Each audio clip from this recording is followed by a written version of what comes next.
సన్నజాజులు 4వ భాగం. వివాహ బంధం మన సమాజంలో ఉత్తమోత్తమమైన పవిత్ర బంధం. పెళ్లి సంబంధాలు తేవడం, పవిత్ర బంధాలుగా మార్చడం ఓ బ్రహ్మ విద్య లాంటిదేమో. అంతంత మాత్రపు తెలివిగలవారు అందులో ఆరితేరలేరు అంటే ఒప్పుకోకపోవచ్చు. పరంధామయ్య ఆ విద్యలో డాక్టరేట్ పొందాడంటే ఎంతోమందికి అర్థం కాదని కాబోలు దిట్ట అని అంటుంటారు ఎంతోమంది. అరచేతి మందాన పేరుకున్న ఈ పరువు ప్రతిష్టలు గల వ్యక్తి ఎన్ని సంసారాలను నీట ముంచాడో, ఎన్నింటిని పాలముంచాడో ఆ పరమాత్మునికే తెలియాలి. తన తప్పు మానవ మాత్రుడు తెలుసుకునేటట్లు చేసేది తెలివి తక్కువ వాడు కాదుగా. ఉదయం 8 గంటలైంది. జిల్లా వారీగా ఏర్పరచుకున్న యువతీ యువకుల వివరాల ఫైళ్లను చూస్తూ కొద్దిసేపటికి లేచాడు పరంధామయ్య. ఆలోచిస్తూ వీధిలోకొచ్చాడు. తను చేసే పనిలో ఏ మాత్రమైనా పొరపాటు ఉందేమోనని ఆలోచించే అలవాటు మొదట్లో కొద్దిగా ఉండేదతనికి. అది వృత్తి విరుద్ధమని తెలుసుకున్నాడు కాబోలు. కొద్ది రోజులకే స్వస్తి పలికాడు ఆ ఆలోచనకు. ఎలా ఉంది మీ ఆరోగ్యం? ఈ మధ్య పడకుర్చీలో కూర్చుని న్యూస్ పేపర్ చూస్తున్న మూర్తి పరిచిత స్వరం విని ఆగంతకుని వైపు చూశాడు. మీరా, రండి ఆహ్వానిస్తున్న ధోరణిలో అన్నాడు. చిన్నగా నవ్వి కూర్చున్నాడు ఆగంతకుడు. స్కూల్కి వెళ్ళటం లేదట? అవునండి సమాధానంగా అన్నాడు. పార్వతి, పరంధామయ్య గారు వచ్చారు. అక్కయ్య గారు ఏ పనిలో ఉన్నారో మీకెలా ఉంటుంది? ఊరు పొమ్మంటే కాడు రమ్మంటోందట పేలవంగా నవ్వి అన్నాడాయన. నా పరిస్థితి ఇంకేం చెప్పమంటారు? పట్నం నుండి రాగానే రావాలనుకున్నాను, కానీ దాందేముందండి చిన్నగా అన్నాడు. నాకు మాత్రం పునర్జన్మ ఎత్తినట్లుగానే. మరి అక్కడి డాక్టర్లంటే ఏమనుకున్నారు? ఆచారి గారి తోటకూర వైద్యమా? నవ్వాడు మూర్తి అతని మాటలకు. ఆ డాక్టర్లు కాదండి, మన శర్మగారే. శర్మగారి మాట వినగానే పరంధామయ్య ముఖం అదోలా అయింది. ఇంతకు ఈ విషయం తెలిసిందా? ఏమైంది? ప్రశ్నించాడు మూర్తి. సంజయ్ లేడు. వాడు మేనమామ కూతురు వివాహం చెడగొట్టాలని దగ్గరకు వంగి అన్నాడు. మనిషి మంచి చేసినా అది మరుగునే ఉంటుంది పరంధామయ్య గారు. చెడు చేయకపోయినా వచ్చిన అపవాదు తుఫాను గాలి కంటే త్వరగా వ్యాపిస్తుంది మన సమాజంలో ముభావంగా అన్నాడు. మీకెలా తెలిసింది? ఆ మధ్య సంజయ్ వచ్చాడే, అప్పుడే చెప్పాడు ఈ విషయాలన్నీ. వారు మాట్లాడుకున్నారు. పార్వతి 2 కప్పులతో కాఫీ తెచ్చింది. అమ్మాయి పెళ్లి విషయంలో మీ అశ్రద్ధ నాకేమీ నచ్చలేదండి. మీలాంటి పెద్దలు పూనుకుంటేనే మేమేదైనా చేయగలిగేది. పార్వతి నవ్వింది. ఇంతకాలం మీరు ముభావంగా ఉన్నారని ఊరుకున్నానే, కానీ మనం చేయగలిగింది ప్రయత్నమే లేండి. ముహూర్తం వచ్చే వరకు. ఇవి పాతకాలపు కబుర్లు మూర్తి గారు మధ్యలోనే అన్నాడు. మనం అనుకుంటే కానిది లేదు. ఏదో కార్యసాధకుడిని కాబట్టి అంటున్నాను. దైవం మీద నమ్మకం లేక కాదు సుమా. మూర్తి పెద్దగా నవ్వాడు. మీ ధైర్యం మాకెలా ఉంటుంది? ఆడపిల్ల తండ్రిని మీరు ఒడ్డెక్కి కూర్చున్నారు. కాసేపు మౌనంగా కూర్చుని అన్నాడు పరంధామయ్య. అవధాని గారు మీకు తెలుసు కదూ? గుర్తు తెచ్చుకుంటున్నట్లున్నాడు. అంత పరిచయం లేదు. మాగాణి మెట్ట కలిపి 100 ఎకరాలుంటాయి. లంకంత కొంప, పట్నంలో ఓ మేడ.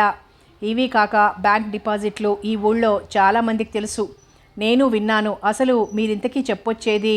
వస్తున్నా, తొందరపడకండి. ఆయన పెద్ద కొడుకు రాజు బస్తీలో BA చదివి పల్లెలో వ్యవసాయం చేస్తున్నాడు. యోగ్యుడేనన్నమాట. మిగిలిన విషయాలు నాకు వదిలేసి ఓసారి అవధాని గారిని కలుద్దాం పదండి.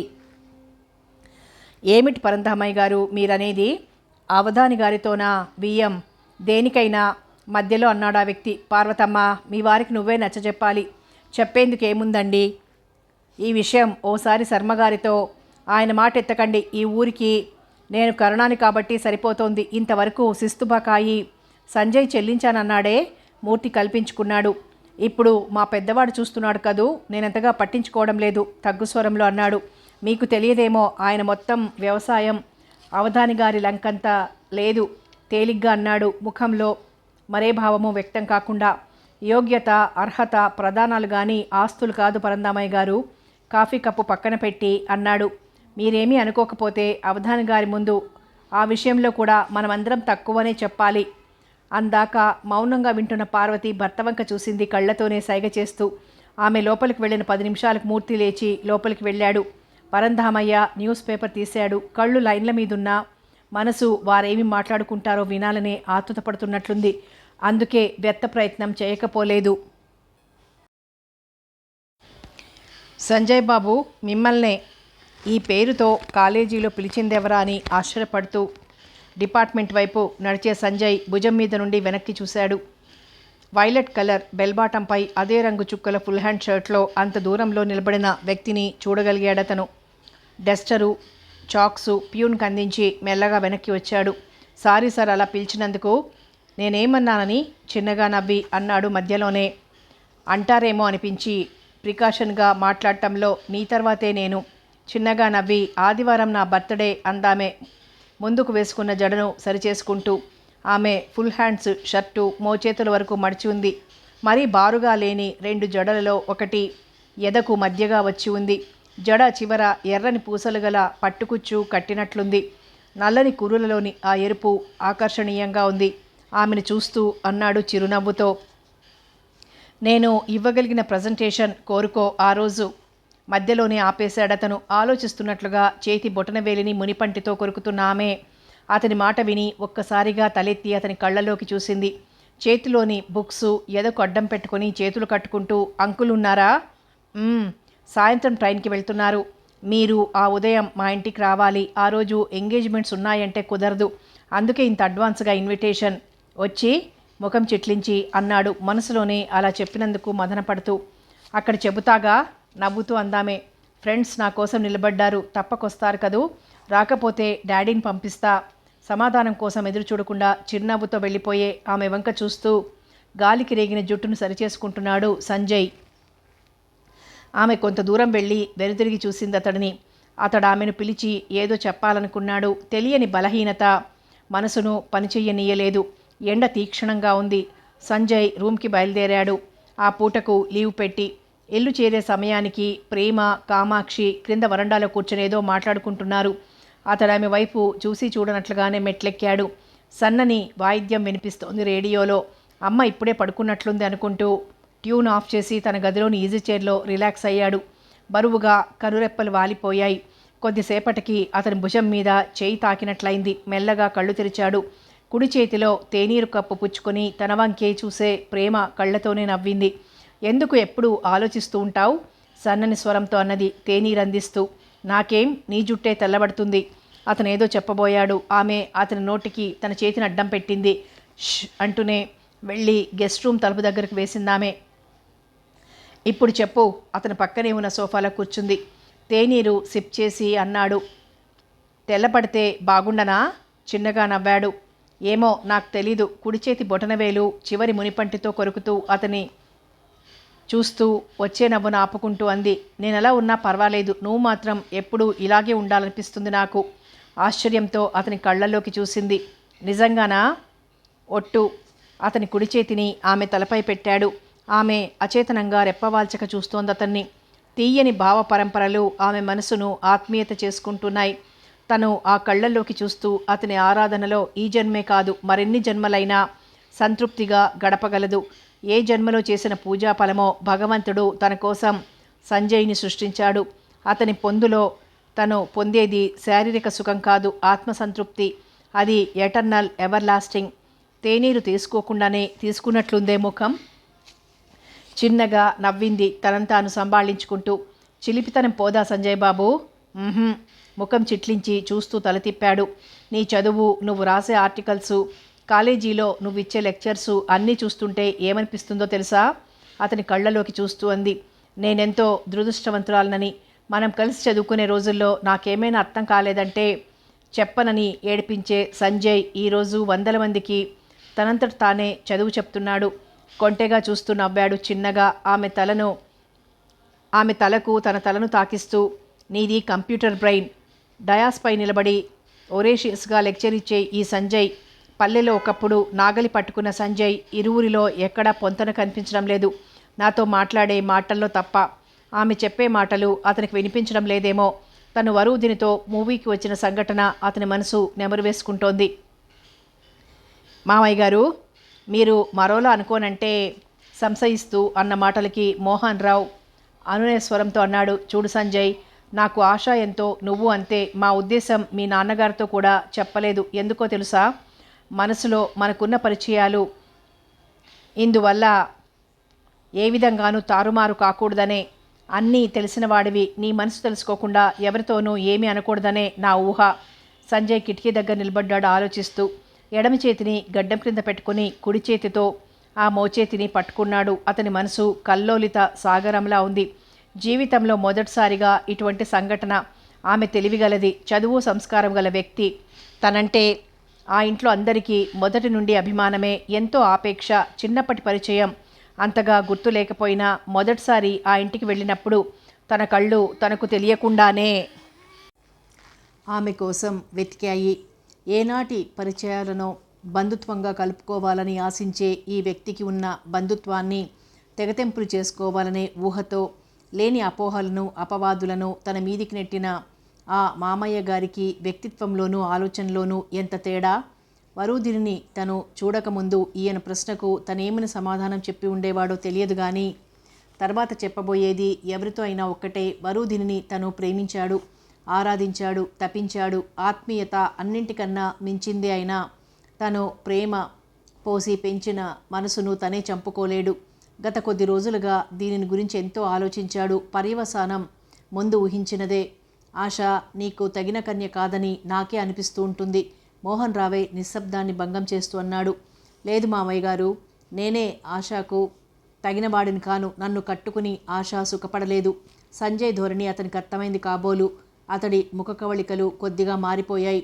మనోభావాలు దాచుకునేందుకు వ్యర్థ ప్రయత్నం చేయకపోలేదతడు.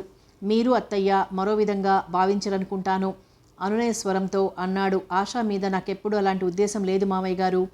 మోహన్ రావు సంజయ్ భుజం తట్టాడు చిన్నగా. నవ్వేందుకు ప్రయత్నించి, సంజయ్, మనం అనుకున్నవన్నీ ఎలాగూ జరగవు. జరిగినవన్నీ మన మంచికే అనుకుంటే సరి. సంజయ్ తలవంచుకొని వింటున్నాడు. మనసంతా అదోలా ఉంది. ఈ విషయం తన తల్లిదండ్రుల ముందు పెట్టనందుకు మనసులోనే ధన్యవాదాలు చెప్పాడా వ్యక్తికి. తనకు వివాహం చెయ్యాలన్న విషయంలో ఎప్పుడో జరిగిన సంభాషణలు మనసులోనే మెదిలాయి. నాకేమిటో మ్యారేజ్ ఏమిటి, ఏమిట్రా నువ్వనేది మందలించినట్లుగా అన్నాడు తన తండ్రి. తన మాటలకు నీ వయసుకు మా వివాహం జరిగింది. సరేలేండి, చిన్నగా నవ్వుతూ అంది అమ్మ. మీకంటే సంసారాన్ని చక్కదిద్దుకునే సమర్థత ఉంది. అప్పటికే నాకా సామర్థ్యం లేదని నేనే చెబుతున్నాగా తనే అన్నాడు. అందుకే ఇప్పట్లో మ్యారేజ్ ప్రసక్తే వద్దు. మోహన్ రావు భుజాన్ని తట్టడంతో తన ఆలోచనలకి అదురుకుంటూ తలెత్తాడు సంజయ్. ఇది సంగతి. ముగించే ధోరణిలో అన్న ఆ వాక్యానికి ఆశ్చర్యపడ్డాడు సంజయ్. ఆయన చెప్పేవి తనేమీ వినలేదన్న విషయం అప్పటికి కానీ తెలియలేదతడికి. వాడు ఎంటెక్ చదివాడు. అత్తయ్య తమ్ముడే. మరో 2 నెలల్లో ఇరాన్ వెళ్తాడు. ఈ సంబంధం గురించి వారే కదిలించారు. వింటున్న సంజయ్ ముఖ కవళికలు క్రమంగా మారిపోయాయి. తృప్తిగా నిట్టూర్చాడు. వారిది ఈ ఊరేనా? చిన్నగా ప్రశ్నించాడు. కాదు, ఇది జరిగి ఎన్నో రోజులైనా మేము సమాధానం చెప్పలేదు. ఆశాకు నువ్వు కానప్పుడే మరో సంబంధం చూడాలని నా ఉద్దేశం. మామూలు ధోరణిలోనే అన్నాడు. మీ అత్తయ్య కూడా ఇలాగే అంది నాతో. ఆశ మేం చెప్పింది కాదనదు. మీ అభిప్రాయాలను అంగీకరించినందుకు నన్ను మన్నించమని అత్తయ్యకు చెప్పండి. అదేంటోయ్ చేతివేలు చూపుతూ అన్నాడు. మరోసారి ఇట్లా అన్నావంటే నేను ఊరుకోను తెలుసుగా. పెదవులపైకి నవ్వు తెచ్చుకున్నాడు సంజయ్. రేపు ఆశ పుట్టినరోజు, తప్పకుండా రా. అర్థించే స్వరంలో అధికారం ఉట్టిపడుతోంది. లేకపోతే నేనే మళ్ళీ రావాల్సి వస్తుంది. అది కాదు మామయ్య గారు, ఇంటర్నల్ అసైన్మెంటు అతడేదో చెప్పబోయాడు. కానీ మోహన్ రావు మధ్యలోనే అన్నాడు. నథింగ్ డూయింగ్ తల అడ్డంగా తిప్పుతూ అన్నాడు. ఎల్లుండి లీవ్ పెట్టాలి. మనిద్దరం ఊరు వెళ్ళాలి. వాసుని నువ్వు ఓసారి చూద్దువు గాని మన మధ్య ఈ సంఘటన వలన అభిప్రాయ భేదాలు రాకూడదు. నా దృష్టిలో సంజయ్ ఎప్పుడూ ఒక్కటే. నువ్వు అలాగే ఆలోచించాలి. అతనేదో చెప్పబోతున్నాడు. వినడమే సంజయ్ వంతైంది. ఎంతసేపు కూర్చున్నాడో తెలియదు కానీ చిరుచీకటి వ్యాపిస్తోంది. మోహన్ రావు లేచాడు. సంజయ్ అతన్ని అనుసరించాడు. తనెంతో చొరవతో ఆ ఇంట్లో మసులుతున్నాడు. ఆశ తన స్టూడెంట్ అనే భావన కంటే ప్రేమ మీద ఉండే భావనే తన మనసులో ఉంటుంది. ఆశ తన ప్రవర్తనను మరో విధంగా ఊహిస్తే తన మనసు తెలుసుకున్నాక ఏమని ఫీల్ అవుతుందో తనేమీ ఆలోచించలేడు. రంగురంగుల రకరకాల పూలు విరగబడి నవ్వుతూ గాలికి నృత్యం చేస్తున్నాయి. రాత్రంతా కురిసిన మంచు బిందువులు చిరు ఎండకు ముత్యాల్లా మెరుస్తున్నాయి. మాదకత్వంతో మకరందాన్ని ఆస్వాదించే తుమ్మెదలు ఓ గులాబీ కొమ్మ కదలడంతో ఝంకారంతో గాలిలో తేలిపోయాయి. చిన్నగా తనలో తానే నవ్వింది. వాటిని చూస్తూ ఆశ తనకు కావలసిన పూలతో సజ్జను నింపుకుంటూ మధ్య మధ్యలో వీధిలోకి చూస్తోందామె. మనసు పడే చికాకు ఆమె ముఖంలో స్పష్టమవుతోంది. నల్లని బోర్డర్ గల తెల్లని ఆమె చీర కొంగు తెరచాపలా ఎగురుతోంది. గేటు తెరిచిన శబ్దం విని ఆతృతతో వెనుదిరిగింది. అందాక మనసు పడే చికాకు రెక్కలు కట్టుకుంది. కొద్ది క్షణాలు అలాగే చూస్తూ నిలబడింది. ఆగంతక వ్యక్తి లోపలికి అడుగు పెట్టడంతో తన చేతుల్లోని గులాబీ రెమ్మ చివరి పువ్వును కోయకుండానే వదిలి లోపలికి పరిగెట్టబోయింది. గాలికి ఎగిరే పైట కొంగును ఎవరో పట్టుకున్నట్లయింది. ఆశ్చర్యంతో వెనుదిరిగిన ఆమె సిగ్గుతో కనురెప్పలను బరువుగా వంచుకుంది. చేతితో భుజం మీద పైట కొంగును అప్రయత్నంగా పట్టుకుంది. ఇంటికొచ్చిన వ్యక్తిని విష్ చేయకుండా వెళ్ళిపోవడం గులాబీకి కూడా ఇష్టం లేదు అంటూ గులాబీ ముళ్లకు చిక్కుకున్న ఆమె చీర కొంగును మెల్లగా విడిచేస్తూ అన్నాడు. ఆ మాటలకు ఆమె ముఖంలో చిరుకోపాన్ని తెచ్చిపెట్టుకుంటూ అంది, అన్న టైంకి వస్తేగా సాధింపు నీకు వచ్చన్నమాట. చిన్నగా నవ్వాడు. మామయ్య గారు ఏం చేస్తున్నారు? ఆమె సమాధానం చెప్పకుండానే అతని వంక కొద్ది క్షణాలు చూసింది. అతడు ఆమెను గమనించడం లేదు. చీర కొంగును తీసి వంచిన గులాబీ కొమ్మను వదిలేశాడు. అంతలోనే అతని చేతి వ్రేలిలో ఏదో గుచ్చుకున్నట్లయింది. బాధగా నిట్టూరుస్తూ ముఖం చిట్లించి వేలిని చూశాడు. ఎర్రని రక్తం వేలి చివర చిన్న బిందువులా ఉంది. అప్పటికే అప్రయత్నంగా ఆ వేలిని పట్టుకుందామే. రక్తాన్ని తుడుస్తూ సారీ నా వల్ల అతని కళ్ళల్లోకి చూసిందామె. చిన్నగా నవ్వాడతను. ఆమెను చూడకుండానే ఇప్పుడు నాకేమైందని ఆమె అణువణువులో ఏదో అవ్యక్త అనుభూతి ప్రసరిస్తోంది. అలాగే చూస్తూ నిలబడిపోయింది. అతను ఆశ్చర్యపడుతూ చిన్నగా అన్నాడు, గులాబీ ముళ్ళు గుచ్చుకుంది నీకు కాదు, తనను తాను సంభాళించుకుంది. ఆ మాటలకు చిన్నగా నవ్వుతూ ముందుకు అడుగులు వేస్తున్న ఆమెను ఉద్దేశించి అన్నాడు సంజయ్. ఆతిథ్యం గొప్పగానే ఉంది. అర్థం కాక ముఖం చిట్లించి వెనకకు చూసింది. అతను తన చేతితో వేలిని పట్టుకుని చూస్తూ అడుగులు వేస్తున్నాడు. సంజయ్ బాబు మెల్లగా అంది. ఆగి ఆతృతతో కూడిన స్వరంతో అతను తలెత్తి చూశాడు. ఆమె ముఖంలోకి. నొప్పిగా ఉందా? అతను చెప్పబోయేదేదో ఆమె అర్థం చేసుకుంది కాబోలు. మధ్యలోనే అంది, ఇప్పుడు లెక్చరర్ అయ్యారులేండి. మేం మీ ఊళ్ళో ఉండే రోజుల్లో నాకు రోజు ఐస్ క్రీం పెట్టేవారని అమ్మ చెప్తూ ఉండేది. చిన్నగా నవ్వాడు సంజయ్ ఆమె మాటలకు. అది మీరు తినే కప్లోనిదే. ఎంగిలి. తిన్నప్పుడు లేని ఎంగిలి ఇప్పుడు గొంతుకు అడ్డం పడ్డట్లుంది. నన్ను చిన్నపిల్లని చేసి అప్పుడు కాబట్టి తినిపించారు. అతను నవ్వి అన్నాడు. బర్త్డే అని ఆహ్వానించింది సాధింపుతో వేధిద్దామనా? ముందుకు నడుస్తూ అంది. సంజయ్ బాబుకు ఆనాటి విషయాలు గుర్తు చేద్దామని. సంజయ్ మరేమీ మాట్లాడలేదు. ఆమె లోపలికి వెళ్ళింది. అతను వరండాలో సోఫా మీద కూర్చున్నాడు. తను ఆశ చిన్నతనంలో దిగిన ఫోటో. దాన్ని మోహన్ రావు గారే తీసినట్లు గుర్తు. ఎదురుగా టేబుల్పై కనిపించే ఫోటో లేచి తీసుకుని కూర్చున్నాడు ఆలోచిస్తూ. అప్పటి పోలికలు ఇప్పుడు ఆనవాలు కూడా కనిపించవు తమలో. కానీ ఆ సంఘటన గుర్తుకొచ్చినప్పుడు అదో కళ అనిపిస్తూ ఉంటుంది. ఆ రోజులలో తను 2వ తరగతి చదువుతున్నాడేమో. మోహన్ రావు గారు ఆ ఊరొచ్చి 2 ఏళ్లయి ఉంటుంది. అప్పటికి ఆశ స్కూల్లోనే చేరలేదు. తన తాతగారి అనారోగ్యం, మా అమ్మ పోవడం, ఈ కారణాల వల్ల తాము పల్లె వెళ్ళారు.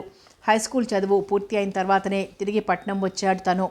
తాము వెళ్ళిన కొద్ది రోజులకే మోహన్ రావు గారికి ఆ ఊరి నుండి ట్రాన్స్ఫర్ అయింది. ఎప్పటి పరిచయాలో చెయ్యి ఇలా ఇవ్వండి. ఆలోచనలను అతడు అదిమిపట్టి తలెత్తాడు. సంజయ్ అప్పటికే ఆమె వంగి అతని చేతిని పట్టుకుంది మృదువుగా. టీచర్తో తడిసిన దూదిని అతని వేలు మీద అంటించిందామే. అంత అవసరం లేదుగా చిన్నగా అన్నాడు. నాకు తెలుసు, మీరు కాఫీ తీసుకోండి అంటూనే ఓ కప్పు తీసుకొని అతనికి ఎదురుగా సోఫాలో కూర్చుంది. సంజయ్ మరేమీ మాట్లాడలేదు. కొద్ది నిమిషాలు వారి మధ్య నిశ్శబ్దం వ్యాపించింది. ఆ ఫోటో ఎవరిదో గుర్తుపట్టారా? ఆమె అంది కాఫీ సిప్ చేస్తూ. ఫోటో వంక చూసి చిన్నగా నవ్వాడు. నా ఫ్రెండ్స్ చూసి మిమ్మల్ని గుర్తుపట్టారు కానీ నన్నే. ఎలాగైనా మీ స్టూడెంట్స్ కదా, ఎప్పటి నుండో? ఆశ్చర్యం వ్యక్తపరుస్తూ అన్నాడు.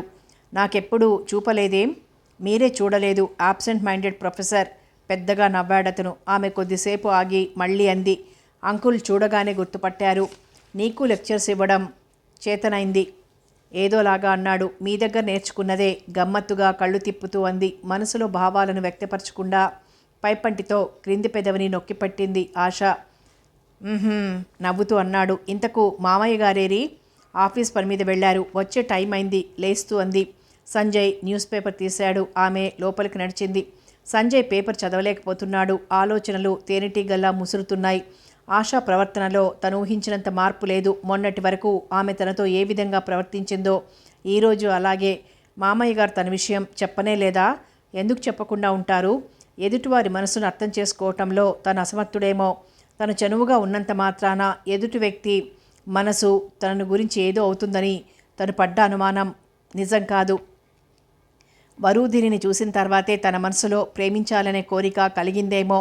ఆమె తన జీవన సంగీతం, ఆమె పలకరింపు, సప్తస్వరాల మేళవింపు. ఏదేదో ఆలోచిస్తున్నాడతను. అందరినీ అందంగా సృష్టించలేని భగవంతుడు మనిషి మనసుకు అందం మీద ఆకాంక్షను ఎందుకు ఏర్పరిచాడో తెలియదు కానీ ఈ మానసిక లక్షణం వల్ల ఎందరి జీవితాలలో ఎన్నెన్ని మార్పులు జరుగుతాయో చెప్పలేమేమో. అందాన్ని ఆరాధించడంలో ఆత్మసంతృప్తి ఉంది, కానీ ఆ ఆరాధనలో సహజ సిద్ధమైన స్వార్థం జనిస్తే ఏందయ్యా అట్లా చూస్తారు? నేనా చూశానా? తొట్రుపడిన స్వరం నింపాదిగా అంది. అయినా నీకు తెలియంది నేనేం చూస్తాలే. నేనంటే తమరికెంతో ఇది. తలుచుకుంటే నువ్వు సినిమాలు చూస్తావా? మధ్యలో అడిగాడు. ఎందుకు చూడను, బాగా. అయితే అంటవలసిన అంటువ్యాదే. మా మానస గిట్లాగే ఉంటాడు. మరే విషయం ఆడికి తెలిస్తే అప్పుడు ఆమె మీదకు జరిగిన తనకు పరాకు కలిగించాయి ఆ మాటలు. అబ్బా, వాడి సంగతి ఎందుకు లేవే, అప్రచ్చపు బడుద్దాయి. తమరు కానట్టు తన ఎదను హత్తుకుంటూ అందామె మధ్యలో. సరిగ్గా అన్నవే. ఏహ్యంతో కూడిన వ్యంగ్యస్వరంతో అన్న ఆ మాటలకి ఉలిక్కిపడ్డాడు. తను తప్పించుకునే ప్రయత్నం వ్యర్థమైంది. మెల్లగా తల తిప్పి వెనక్కి చూశాడు. గడ్డిలో కూరుకుపోయిన తనకు ఓ ఆకారం అస్పష్టంగా కనిపించింది. సిగ్గులేదు? సంజయ్ బాబు చూస్తుంటే అస్పష్టంగా గొణిగిన ఆమె మాటలకు అతి వేగంతో కొట్టుకునే తన గుండె వేగానికి వచ్చింది. నువ్వీ వామి వెనక నుండి వెళ్ళిపో, చిన్నగా సలహా పారేసి లేచాడు తను. ఆమె లేచి వెళ్ళబోయింది. ఆమెకెదురుగా నిలబడ్డ సంజయ్ని చూసి తనే అన్నాడు. ఏంటోయ్ పెద్ద డిటెక్టివ్ పోజు నువ్వును. చేతిలోని పుస్తకాన్ని మరో చేతిలో కొట్టుకుంటూ పెద్దగా నవ్వాడు సంజయ్. అయినా నిన్నెవరు ఇటు రమ్మన్నారు ఈ వేళప్పుడు? చూస్తే చూసావు కానీ అందరితో చెప్పమంటావా పరంధామయ్య గారు? ఈ ఊళ్ళో తెలియందెవరికి నిర్లక్ష్యాన్ని ప్రదర్శిస్తూ అన్నాడు. బెంక, నువ్వెళ్ళు. ఆమె తలెత్తకుండానే వెళ్ళిపోయింది. తను చుట్టూ చూసి అతని చేతులు పట్టుకున్నాడు. ఇవి చేతులు కాదయ్యా. అంతలోనే నీరు కారిపోయారేమండి? మీ విషయం తెలియందెవరికి ఇవి చేతులు కాదని అబద్ధం చెప్తారెందుకు? దాని ముందు ఆ మాత్రం ప్రగల్భం చూపకపోతే రేపు నా విలువేముంటుందయ్యా? స్వరం మారుస్తూ అన్నాడు. ఇంతకు నువ్వు ఏమీ తోచక ఇట్లా వచ్చా. అయినా పెద్దతనంలో ఇదేం బుద్ధండి మీకు? అలవాటు అన్నింటికంటే చెడ్డది. బుద్ధి గడ్డి తిని చిన్నగా అన్నాడు తను. బాబాబు, ఎవరితోనూ ఈ మాట అనబోయేవుకు. చచ్చి నీ కడుపును పుడతా. చిచి, అసహ్యంగా అన్నాడు ముఖం చిట్లించి సంజయ్.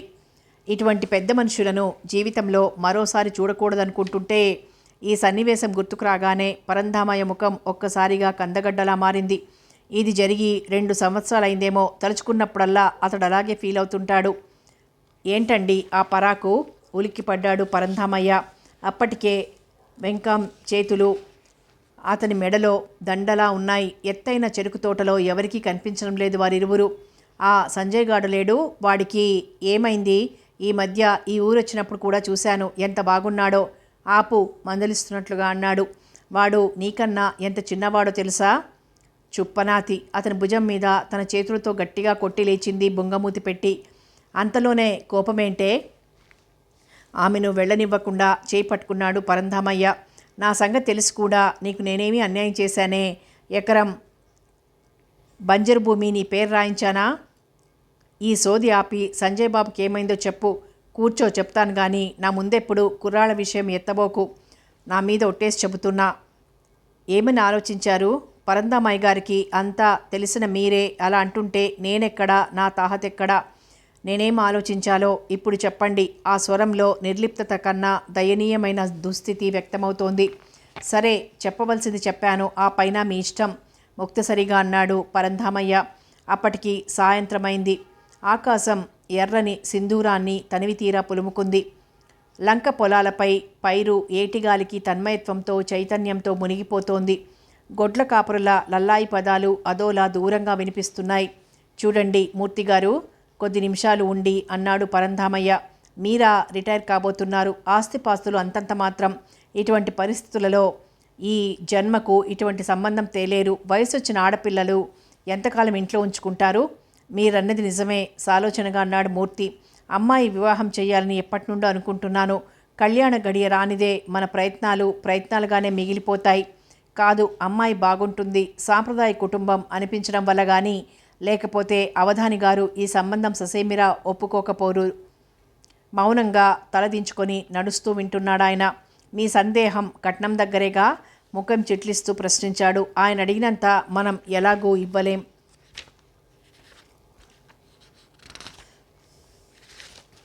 మనకు తోచినంత ఘనంగా ఇస్తే సరిపోలా?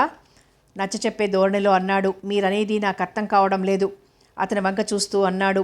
అవధాని గారు డబ్బు మనిషిని మన ఊళ్ళో వాళ్ళనుకుంటారు. ఎవరో అన్ని విషయాలు మనకెందుకండి, నేను చెబుతున్నానుగా. ఆయనే కాదు, ఆ కుటుంబంలో ప్రతి ఒక్కరూ నేనెంత చెబితే అంత. అయితే నాకు మాత్రం అభ్యంతరం ఏముంటుంది?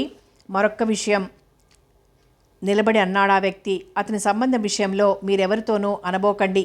గిట్టని వాళ్ళు లక్ష చెబుతారు. చిన్నగా ముఖంలోకి నవ్వు తెచ్చుకున్నాడు మూర్తి. అటువంటి వారెవరూ లేండి. మీకు నాకు అదే తేడా. నేను రాబోయేది ముందే ఊహించి జాగ్రత్త పడతాను. మీరు వచ్చిన తర్వాత చికాకు పడతారు అనునయ స్వరంతో అన్నాడు. ఎందుకైనా మంచిది, పెద్దవాడినో చిన్నవాడినో చెప్పాను, అలా చేయండి. అంతలోకే అతని దృష్టి ఎదురుగా దూరాన వచ్చే వ్యక్తి మీద పడింది. చూశారా, విషయం మాట్లాడాలని మీరు కనిపించగానే లేచొచ్చేశాను. కళ్ళజోడు పొలం గట్టునే మర్చిపోయాను ఆ తొందరలో. అరే, ఆశ్చర్యాన్ని వ్యక్తం చేస్తూ అన్నాడు మూర్తి. నేను వస్తాను పదండి, మాట్లాడుకుంటూ వెళ్ళిపోవచ్చు.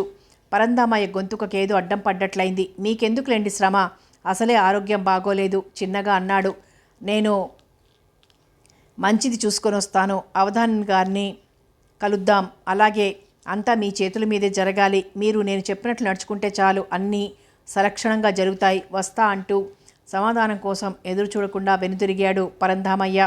అప్పటికే వెంకాం ఏటి కట్టు దిగి లంక పొలాల్లోకి అడుగుపెట్టింది. పరంధామయ్య చుట్టూ చూసి పొలాల వైపు దారి తీశాడు. పరిసరాలు బూడిద రంగు పులుముకుంటున్నాయి. పొలాలలో ఎవరూ ఉన్నట్లు కనిపించడం లేదు. ప్రకృతి యోగనిద్రకు ఉపక్రమించబోతున్నట్లుంది. ఇల్లంతా ఏదో చిన్నబోయినట్లుంది. తనెంతో కాలంగా ఒంటరిగా ఈ మేడపై ఉంటున్నట్లు ఫీల్ కాలేదు. కానీ గత 2 రోజులుగా ఈ వింత ధోరణి మనసులో చోటు చేసుకుంది. సన్నజాజులు కిటికీ నుండి తొంగి చూస్తూ తనపై ఏదో చెప్పుకుని నవ్వుతున్నట్లున్నాయి. తల్లిదండ్రుల ఫోటో చిరునవ్వుతో దీవిస్తున్నట్లుంది. వారిని వదిలి దూరంగా ఉండాలంటే తనెందుకో ఇష్టపడడు. ఈ ఊరు రావడమే మొట్టమొదటిసారిగా తల్లిదండ్రులకు తను దూరం అవడం. తనకంటే వయసులో చిన్నవాళ్ళు, చదువుకనో వ్యాపారానికనో ఎంతమంది తల్లిదండ్రులకు దూరంగా ఉండరు.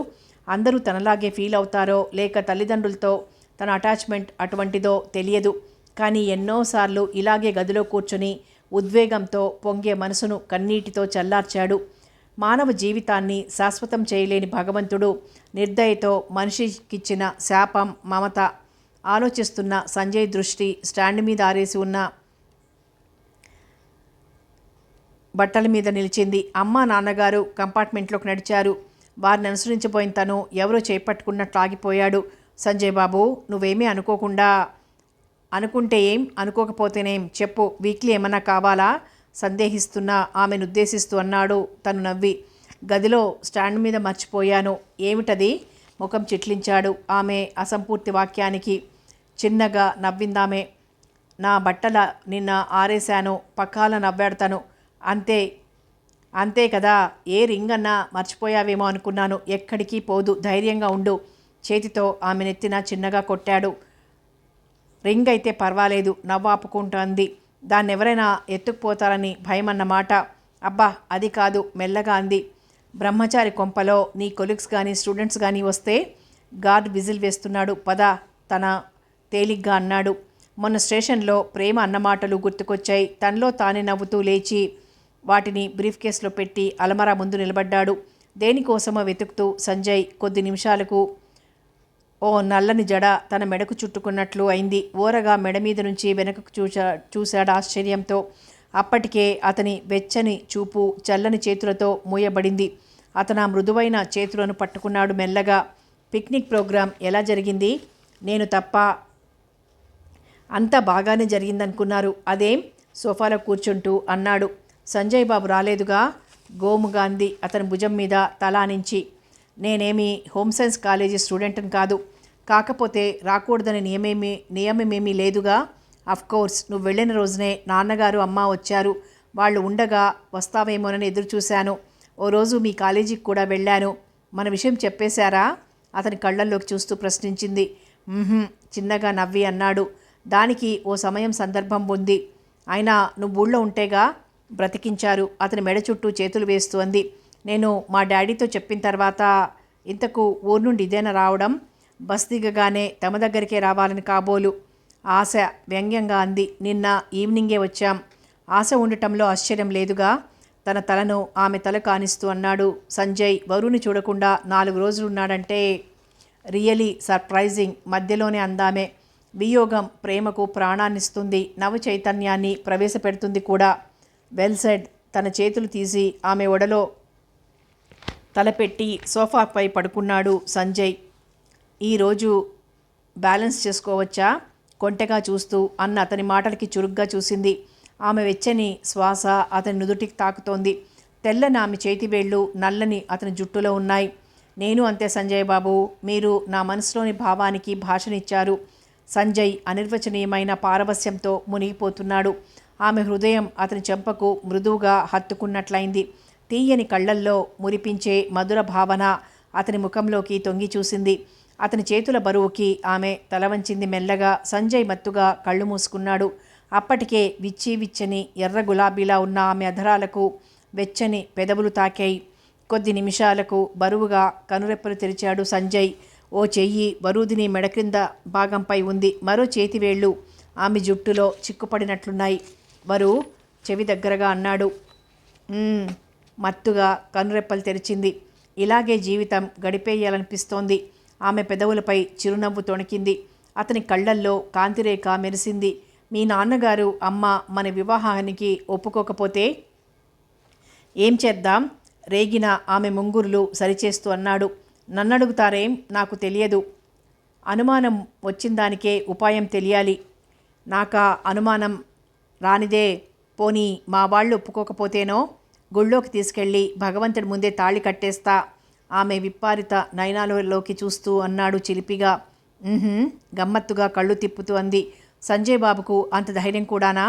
జీవితంలో పిరికివాడిని కాకూడదనే నా ఆశయం. చిన్నగా అంటూ లేచాడు ఆమె ఒడిలో నుండి. గోరంతని కొండంతగా భావించేవాళ్ళు నా ఉద్దేశంలో పిరికివాళ్లే. సూటిగా చూస్తూ అంది. జీవితంలోని ప్రతి సంఘటన ఈజీగా తీసుకోవడంలోనే ఆనందం. నాకు అలా చేత కాదు. నీ దగ్గర నేర్చుకుంటాలే. నవ్వుతూ షూలేసులు ఊడదీయబోయాడు. ఆమె అతని చేతిని పట్టుకుంది. ఓసారి మా ఇంటికి వెళ్దాం. నేనా? ఎందుకు? చిన్నగా ప్రశ్నించాడు. డాడీ మీతో నీళ్లు నములుతూ అంది తలదించుకొని. సంజయ్ హృదయస్పందన ఒక్కసారి ఆగినట్లయింది. ఏమిటి నువ్వనేది? ఆమె తన వైపు తిప్పుకుంటూ అడిగాడు. అంత ధైర్యం ఇంతలోనే నీరైపోయిందే వ్యంగ్యంగా అంది. అన్నయ్య మ్యారేజ్కి వచ్చుంటే ఇక రోజు నిర్భయంగా వచ్చేవారే. ఇప్పుడంతకంటే నిర్భయంగానే ఎడం చేత్తో షర్ట్ కాలర్ కలిపి పట్టుకొని అన్నాడు. కాకపోతే ఇప్పుడెందుకా అని ఎప్పటికప్పుడు ఇలాగే అంటున్నారు. నేను మమ్మీతో మిమ్మల్ని గురించి చెప్పాను. డాడీ మిమ్మల్ని. ఇంతకీ నువ్వేమని చెప్పావు వరు? మధ్యలోనే అసహనంగా అన్నాడు. నిన్ను పార్కులో చూసి ప్రేమించాననా? మీ కాలేజీలో చూసి ప్రేమించాననా? హోమ్ సైన్స్ కాలేజీ ఎదురుగా ఉన్న బస్టాప్లో చూసి. తల వంచుకొని చీర కొంగు వేలికి చుట్టుకుంటూ అందామే. ఇంకా నయం, ఏ బస్లోనో చూసి ప్రేమించానని చెప్పలేదు. లేస్తూ అన్నాడు బిసురుగా. అది నిజమేనేమో. యూ నాటి పట్టి అన్నాడు. మీ మాటల వల్ల వాళ్ళు నన్నే విధంగా ఊహిస్తారో ఆలోచించావా? ఏమనుకుంటారేం? రెట్టిస్తున్నట్లంది. లేచి రోమియో అని అనుకున్నారు. నా మనసుకు తెలియదా? అన్నీ తెలిస్తేనే ఈ తంట. నేను రేపు మీ నాన్నగారిని ఆఫీస్లో కలుస్తా. ఈ పరిస్థితుల్లో ఇంటికి మాత్రం రాలేను.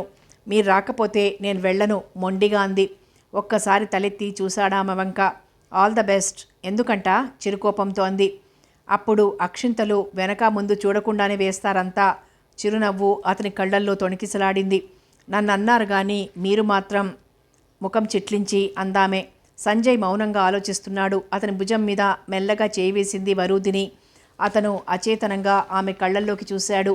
ఆమె వెచ్చని చేతులు అతని 2 కపోలాలకు మృదువుగా తాకాయి. అతని తల ముందుకు వంగింది ఆమె ముఖం దగ్గరగా. సంజయ్ బాబు గోముగా అంది. తీయని ఆలాపనగా వినిపిస్తోంది అతనికి ఆమె స్వరం. నా కోసం ఆ మాత్రం సహించలేరా? ఆమె కళ్ళు మెరిశాయి. నాతో రాకపోతే నా మీదొట్టే.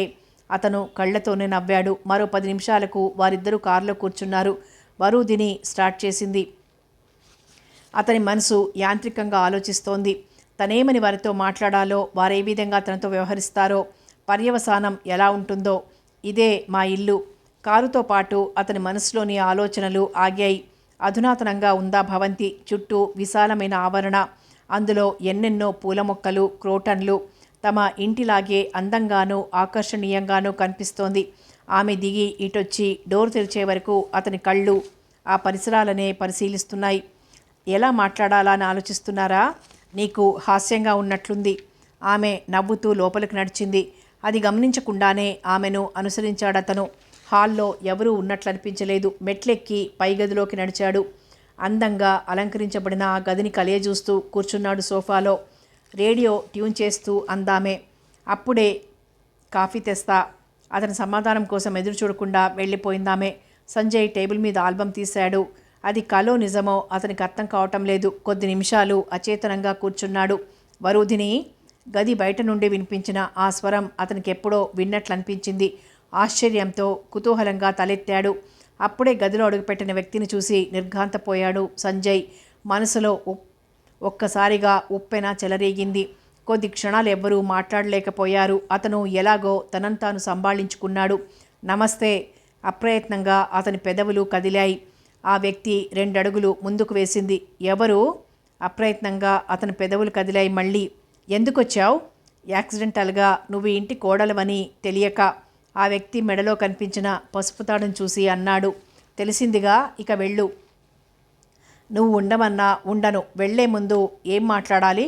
నీకు తెలియంది కాదు, కానీ నేను తెలుసుకోవడంలో ఆనందం లేదు సంజయ్. ఆనందం కోసం కాదు, ఆత్మసంతృప్తి. అనునయ స్వరంతో అడిగాడతను. ఆమె మౌనంగా నిలబడి ఉంది. అతను ఆమె దగ్గరికి వెళ్ళాడు. ఎవరు? మాట్లాడవేం? అసహనం అతని ముఖంలో తొంగి చూస్తోంది. ఆ మనసులో మనకున్న మమతలు నీ మనసుకు తెలుసు. ఎన్నిసార్లు మన పెదవులు కలిశాయో, ఎంగిలి ఏకమైందో, మానసికంగా మైలపడ్డామో నాకన్నా నీకే ఎక్కువగా గుర్తుండి ఉంటుంది. నాలో ఏ విధమైన స్వార్థం కానీ, సంకుచిత స్వభావం కానీ ఆనాడు లేదు, ఈనాడు లేదు, మరెన్నటికీ ఉండదు కూడా.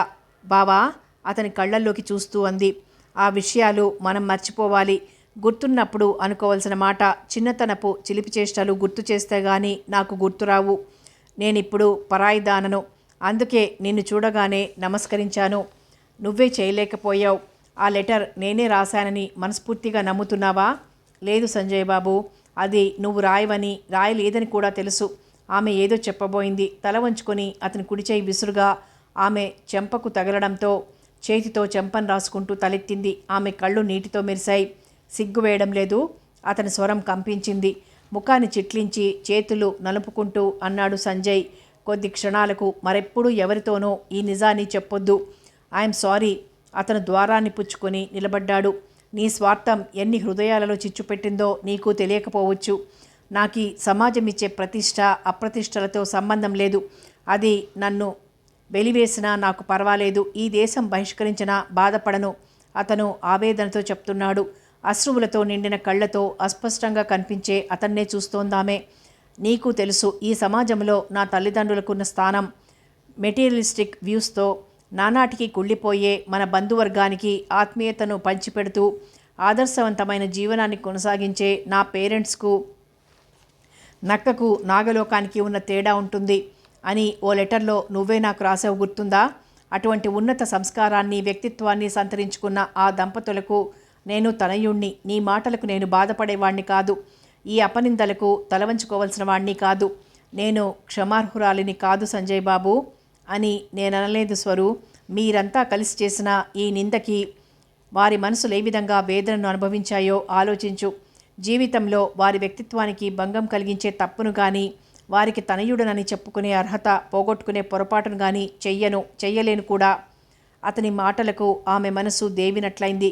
కట్టలు తెంచుకున్న కన్నీరు అతడికి కనబడకుండా తన పైటతో మూట కట్టుకునేందుకు ప్రయత్నిస్తోందామె. చూడు స్వరు, వెనుదిరిగి ఆమె వైపు చూస్తూ అన్నాడు. అనుభవించిన అపవాదులు, మానసిక క్షోభలు ఒకరి క్షమాపణల వల్ల తొలగిపోయేవే అయితే అవి లేకపోయినా తొలగిపోతాయి. ఆమె అతడి వంక చూసింది. కళ్ళలో కన్నీరు ఇంకిపోయినట్లుంది. అతడు ఆమెను చూడకుండానే అన్నాడు, అందుకే మరెవరి ముందు ఒప్పుకోవద్దన్నాను. ఇది నీ జీవితంలో నిజంగానూ అంతరాత్మకు అబద్ధంగానూ మిగిలిపోవాలనే నా ఆశ. అతను తన కుర్చీలో పేపర్ చూస్తూ కూర్చున్నాడు. మౌనంగా. అతడి మనసు కల్లోలిత సాగరంలా ఉంది. దృష్టి అక్షరాల మీద నిలవడం లేదు. ఆమె కళ్ళ వెంట ముత్యాల్లా అశ్రుబిందువులు జారాయి. అక్కడి నుండి వెళ్ళిపోయింది. మరో 10 నిమిషాలకు వచ్చింది వరూధిని. టిఫిన్ తీసుకోరా? ఆ ప్రశ్నలకి తలెత్తాడతను. తలనొప్పిగా ఉంది, కాఫీ చాలు. తన ముఖంలోని అస్తవ్యస్త భావాలను తెలుసుకోకుండా అన్నాడు కప్పందుకుని. అంతేనా? లేక మీకు అబద్ధం చెప్పి ఇక్కడికి తీసుకొచ్చానని కోపమా? కప్పు వదలకుండానే అంది వంగి. స్వరూ తనకేమవుతుందో వరూకు తెలిసేమోనన్న అనుమానంతో ముఖం చిట్లించి చూశాడు. What do you mean? అతని స్వరంలో మార్దవం తొణికిసలాడలేదు. పట్టి పట్టి అన్నాడు. చెబితే కాఫీ పుచ్చుకోకుండానే వెళ్ళను నవ్వేందుకు ప్రయత్నిస్తూ అన్నాడు. మధ్యలో హోమ్ సైన్స్ స్టూడెంట్ కలిపిన కాఫీ చూస్తూ చూస్తూ వదిలిపెట్టడమే. అందులోనూ నా వరు. అబ్బా! ఆమె చెయ్యి అతని నోటికి అడ్డుపెట్టింది. ఇది మీ రూమ్ కాదు చిన్నగా అందామే. ఓ సారీ కాఫీ సిప్ చేస్తూ అన్నాడు అపరాధిలా ఆమె వంక చూసి. పర్వాలేదు నవ్విందామె. డాడీ మమ్మీ ఎవరూ లేరు. ఆమె ధోరణి అతనికి అర్థం కావటం లేదు. వెచ్చని ఆవిర్లు వెదజల్లే కాఫీ కప్పు మధ్యలోనే టేబుల్పై పెట్టాడు. మరి నువ్వు? చేతిని ఆమె వైపు చూపుతూ అన్నాడు ముఖం చిట్లించి. ఎక్స్క్యూజ్ మీ ఒత్తి పలుకుతూ దీర్ఘం తీసింది. ఆమె చేతిలోని కప్పు అతని పెదవుల వరకు వచ్చింది. అతని భుజం మీద మరో చెయ్యి మెల్లగా వేసిందామె తీయగా కళ్ళల్లోకి చూస్తూ. కథ కొనసాగుతుంది.